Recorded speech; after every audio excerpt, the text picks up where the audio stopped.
Waste Bengal से हमारे लोकसभा के मेंबर पार्लियामेंट ईसा खान चौधरी साहब हैं। हमारे आप सब लोगों का धन्यवाद। आज की ये प्रेस वार्ता जो ऑर्गेनाइज की गई है, ये विशेष तौर पर वेस्ट बंगाल में जो एसआईआर की प्रक्रिया जो चल रही है और उसमें जो अभी तक के सामने जो चीज़ें आई हैं उसके बारे में आपको ब्रीफ करने के लिए ये प्रेस कॉन्फ्रेंस हमने ऑर्गेनाइज की है। और मैं सबसे पहले गुजारिश करूंगा वेस्ट बंगाल प्रदेश कांग्रेस के अध्यक्ष शुभांकर सरकार जी से कि वो आपको इस प्रक्रिया के बारे में संक्षिप्त तौर पर टेक्निकली क्या हो रहा है, किस तरह से खिलवाड़ इलेक्शन कमिश्नर हमारे वहाँ के जेन्युइन वोटर्स के साथ प्ले कर रहे हैं, और उसकी कुछ ये एग्जाम्पल्स आपके सामने रखेंगे जो आपके नॉलेज में होना बहुत जरूरी है। शुभांकर सरकार जी। नमस्कार।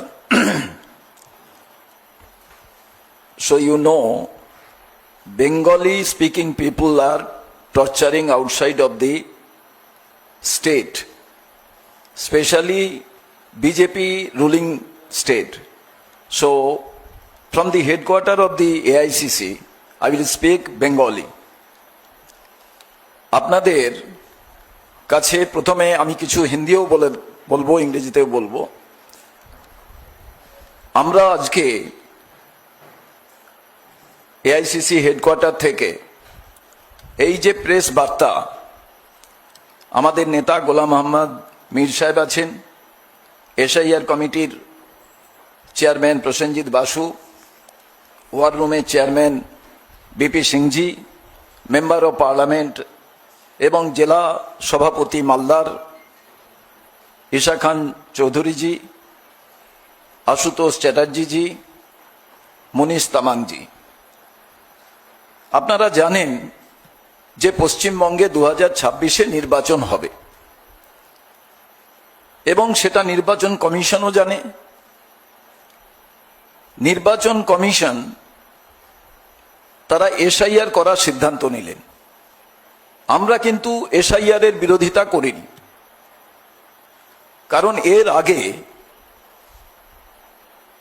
1951 সাল থেকে 8 বার এসআইআর প্রক্রিয়া হয়েছে। 8 বারের বেশি সময় নিয়ে এসআইআর প্রক্রিয়া হয়েছে, সেটা 2 বছরের অধিক, কোনো সময় 1 বছরের অধিক। তখন এই স্পেশাল কথাটা ছিল না। প্রথমেই যখন আমরা দেখলাম যে এসআইআর প্রক্রিয়া শুরু হচ্ছে, তখন রাজ্য সরকার তারা সিদ্ধান্ত নিলেন যে এসআইআর করতে দেব না। মুখ্যমন্ত্রী স্বয়ং বললেন এবং বিজেপির নেতারা বললেন যে পশ্চিমবঙ্গে 1.5 কোটি 1 কোটি 20 এই রকম বিদেশি আছে, রোহিঙ্গা আছে, এদের বাদ দিতে হবে। এই প্রক্রিয়ায় এসআইআর শুরু হলো। আজকে মূল বিষয়বস্তু, বিহারে এসআইআর প্রক্রিয়া হয়েছে। আপনারা জানেন প্রথম দিন থেকে রাহুল গান্ধী বলছিলেন, আমাদের নেতা, যে সংবিধানের বাইরে কেউ নয়। কিন্তু আমরা দেখলাম নির্বাচন কমিশন বারে বারে তারা বিভিন্ন নিয়ম পরিবর্তন করেছে এবং এই এসআইআর প্রক্রিয়ায় এই 12টি রাজ্যে যে হচ্ছে লজিক্যাল ডিসক্রিপেন্সি, প্রথম যে তালিকা বেরোলো 58,20,000, যার ভেতরে মৃত ভোটার, নন ট্রেসেবল এবং যারা এক জায়গা থেকে অন্য জায়গায় শিফটেড ভোটার। এরপরে 1,51,00,000 মানুষকে তারা লজিক্যাল ডিসক্রিপেন্সিতে নোটিশ পাঠালেন। প্রথমে আপনারা জানেন যে যখন উপস্থিত হলেন হিয়ারিংয়ে, কাউকে কোনো অ্যাকনলেজমেন্ট দেয়া হলো না। তারা পাস করলেন না ফেল করলেন, ডকুমেন্টস দেখানোর ক্ষেত্রে কিছুই বলা হলো না। সুপ্রিম কোর্টের ইন্টারভেনশনে তারপরে অ্যাকনলেজমেন্ট দেওয়ার কথা হলো। এখন 28 তারিখে যে লিস্ট বার করা হলো, সেই লিস্টে আমরা দেখলাম প্রায় 60,600,000 মতো ভোটার যাদের অ্যাডজুডিকেটেড করা হয়েছে, এবং এই ক্ষেত্রে আমরা দেখতে পেলাম মৃত ভোটারের নাম এই 28 তারিখের ভোটার লিস্টে আছে। জীবিত ভোটারের নাম শুধু তাই নয়, তার পরিবারের সবার নাম আছে, তার নাম ডিলিটেড করা আছে। এবং এই যে নামের সংখ্যাটা মালদাতে 8,28,000-এর ওপরে, মুর্শিদাবাদে 11 লক্ষ, এবং পশ্চিম বাংলায় আজকে মূল বিষয় আমাদের রাজ্য সরকার আর নির্বাচন কমিশন লড়াই করছে, কেন্দ্রীয় সরকার বিজেপি তৃণমূল লড়াই করছে। নির্বাচন কমিশনের যে কাজ সেটা হচ্ছে জেনুইন ভোটারের নাম যাতে ভোটার লিস্টে থাকে। আজকে ভাবুন, অমর্ত্য সেনকে ডাকা হয়েছিল, তিনি গেছিলেন, তার নাম উঠেছে। আজকে চিফ সেক্রেটারির নাম অ্যাডজুডিকেটের মধ্যে, আমাদের দুবারের বিধায়ক তার নাম অ্যাডজুডিকেটের মধ্যে, আজকে রিচা ঘোষ তার নাম, আজকে চিফ সেক্রেটারি আপনারা জানেন তার নাম। তো পশ্চিম বাংলায় আজকে ঈশা খান চৌধুরী এখানে আছেন, একসঙ্গে যারা মালদায় জন্মেছে, কারুর নাম আছে কারুর নাম নেই। সেই ব্যক্তি যখন এসে কংগ্রেসের কাছে বলছেন যে একসঙ্গে জন্মেছি, একসঙ্গে বড় হয়েছি, খেলেছি এই জায়গায়, মায়ের নাম আছে, বাবার নাম আছে, ছেলের নাম নেই, কি করে সম্ভব হয়? এবার ঈশা খান চৌধুরী আপনাদের সামনে ব্যক্ত করবেন।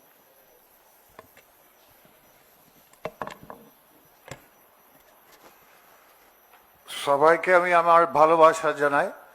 উপস্থিত আমাদের এআইসিসি লিডারশিপ ইনচার্জ বেঙ্গল গোলাম আহমদ মির, উপস্থিত আমাদের পিসিসি প্রেসিডেন্ট, উপস্থিত আমাদের ভিপি সিং, উপস্থিত আমাদের অতুষ্টস বাবু, আরো আমাদের এআইসিসি পিসিসি নেতৃবৃন্দ।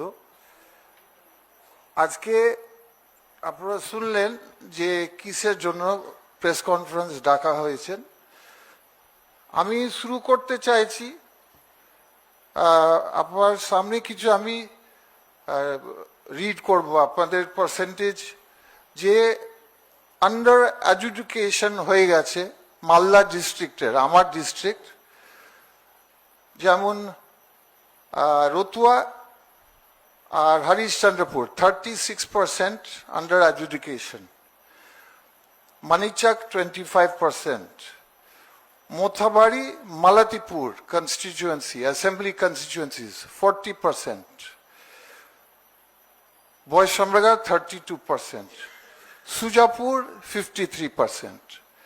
তো আপনারা এখানে বুঝতে পারবেন যে এটা কোনো লজিক্যাল জিনিস নয়, এটা একটা ইলজিক্যাল প্রসেস হচ্ছে। যখন আমি ইলেকশনের 5 দিন আগে আপনি 50% ভোটার্স, 40% ভোটার্স বাদ দিবেন, তো একটা ইলেকশন কি করে হবেন? আপনি এখানে কোনো সেন্স আছেন? 40%, 35% থেকে 50%, আর সেখানে আপনি কোনো গ্যারান্টি দিচ্ছেন না। আজকে অব্দি সুপ্রিম কোর্ট গ্যারান্টি দেয়নি, না ইসিআই গ্যারান্টি দেয়নি যে এতগুলো কেসেস মালদাতে 8,28,000 আর আমাদের বাংলাতে 60 লক্ষ কেসগুলো প্রসেস হবে বিফোর ইলেকশন কি না, কোনো গ্যারান্টি দেয়নি, কোনো অ্যাসুরেন্স দেয়নি। কেন? তাহলে মানুষের অধিকারের কি হবে? এখানে আর একটা কথা আপনাদেরকে বলতে চাই যে প্রসেসটা হচ্ছে, আমি খুব দুঃখিত। আমাদের পিসিসি প্রেসিডেন্ট ঠিকই বলেছেন যে কংগ্রেস পার্টির আমাদের কোনো বিরোধী নাই। এসআর অনেকবার হয়েছে, দেশের ইন্ডিপেন্ডেন্সের পরে প্রচন্ডবার হয়েছে, বাংলাতে হয়েছে, অন্য রাজ্যতে হয়েছে। কিন্তু এসআর কিরকম প্রসেস হওয়ার উচিত? এসআর হচ্ছে একটা bureaucratic neutral process without any political interest. এটা তো হবার উচিত একটা ভোটের রিভিউ, ভোটার লিস্টের রিভিউ, তার আগে এরকমই হতো। কিন্তু এবার আমরা কি দেখছি যে ইলেকশন এই রিভিউয়ের শুরু হওয়ার আগে দুটো পলিটিক্যাল পার্টিস বিজেপি আর টিএমসি শুরুতে এই প্রসেসটাকে পলিটিসাইজ করেছেন। এক সাইড আপনারা শুনলেন শুভঙ্কর সরকার জি বলেছেন যে বিজেপি লিডার্সরা যেমন শুভেন্দু অধিকারী, যেমন আমাদের বিজেপি নতুন প্রেসিডেন্ট যে আছে প্রাইম মিনিস্টার মোদি, ওরা কি বলেছেন যে রোহিঙ্গা মুসলিম আছে 1.5 কোটি, বর্ডার এলাকা মালদার মতন এলাকা। তারপরে ওরা বলেছেন যে লক্ষ লক্ষ কোটি বাংলাদেশি মাইগ্রেন্টস আছে, ইলিগাল এলিয়েন্স আছে। এইভাবে প্রসেসটাকে পলিটিক্যাল একটা টেন্ট করেছে প্রথম থেকে। আর তৃণমূল অন্য সাইড থেকে কি করেছেন, ওরা কি করেছে, ওরাও মুখ্যমন্ত্রী নিজে বলেছেন আমি এসআর হতে দিব না, আমি মরবো কিন্তু এসআর হতে দিব না। তো প্রথম থেকে যদি একটা, তাহলে এসআর প্রসেস কিভাবে নিউট্রাল থাকবে? এভাবে যদি দুটো পলিটিক্যাল পার্টিস এভাবে যদি শুরু করে প্রসেসটাকে, প্রসেস কিভাবে নিরপেক্ষ থাকবে? সেটা নাম্বার 1 কোয়েশ্চেন।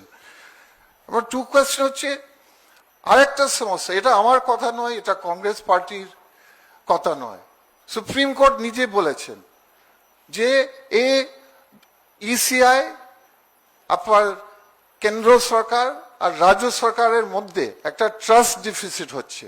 মানে এইগুলো state central government and election commission of ইন্ডিয়ার মধ্যে কোনো ট্রাস্ট নেই।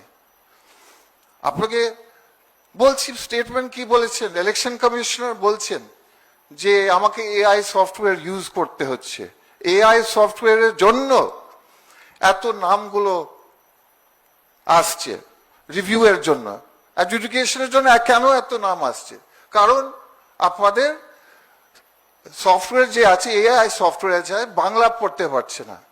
কিন্তু এটা যখন প্রশ্ন করা হয়েছে election commissioner of India of West Bengal mister Agarwal, উনি জবাব দিয়েছেন হ্যাঁ এটা সত্যি, আমাকে এআই অনেক ব্যবহার করতে হয়েছে, যেহেতু আমাকে ম্যান পাওয়ার দেয়নি রাজ্য সরকার।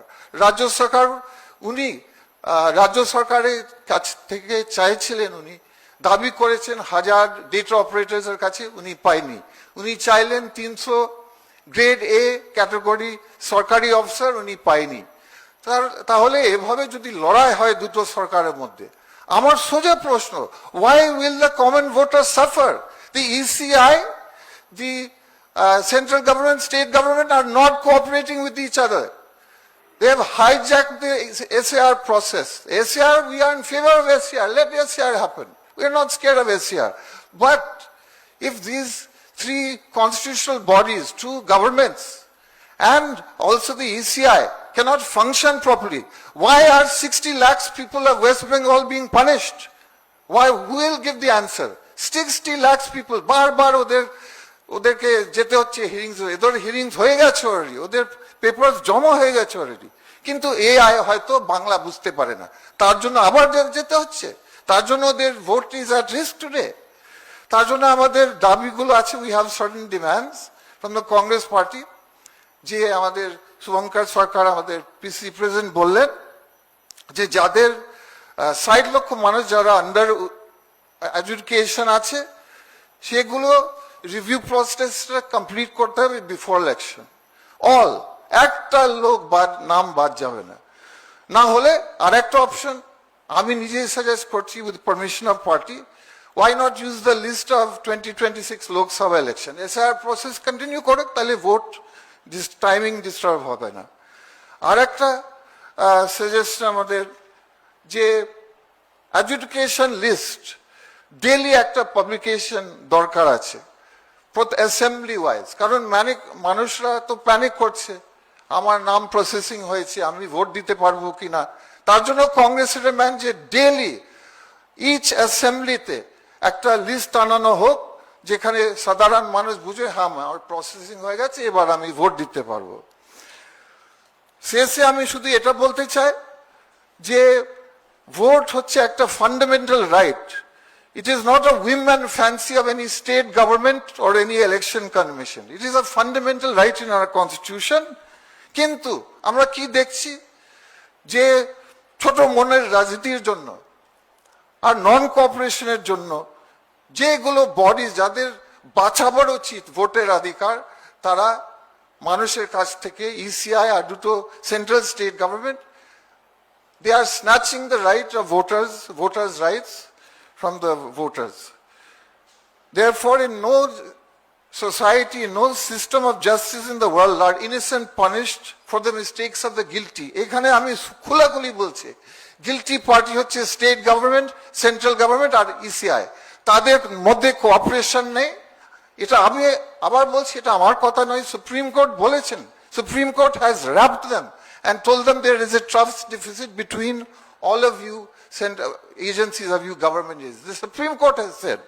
So that for the failure of cooperation between these governments, why will one vote be deleted unjustly and anti-constitutionally? These bodies must answer, and I hope the Supreme Court, আমি আশা করি যে supreme court innocent voter যারা আছে, Indian citizens of India, যাতে একটা vote না যায়, এটা হচ্ছে আমাদের কংগ্রেস পজিশন। এ বলে আমি আমার বক্তব্য শেষ করছি। ধন্যবাদ।